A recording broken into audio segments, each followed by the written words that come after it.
السلام علیکم ناظرین، Kazmi health and beauty tips میں آپ کو ویلکم کہتا ہوں اور امید کرتا ہوں کہ آپ سب خیریت سے ہوں گے۔ کھڑے ہو کر پانی پینے کے نقصانات بحوالہ طب نبوی۔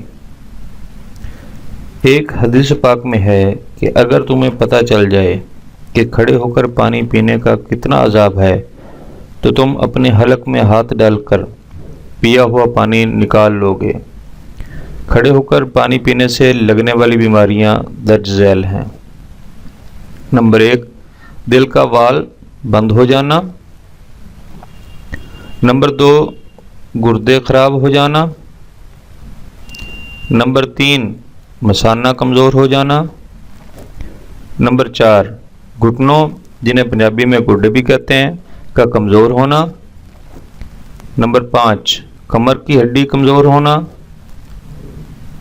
نمبر 6، کمر کے موہروں کا درد کرنا۔ ناظرین، تھوڑی سی احتیاط کر کے ہم نہ صرف ان بیماریوں سے بچ سکتے ہیں بلکہ ثواب بھی حاصل کر سکتے ہیں۔ Thanks for watching. Do not forget like and subscribe.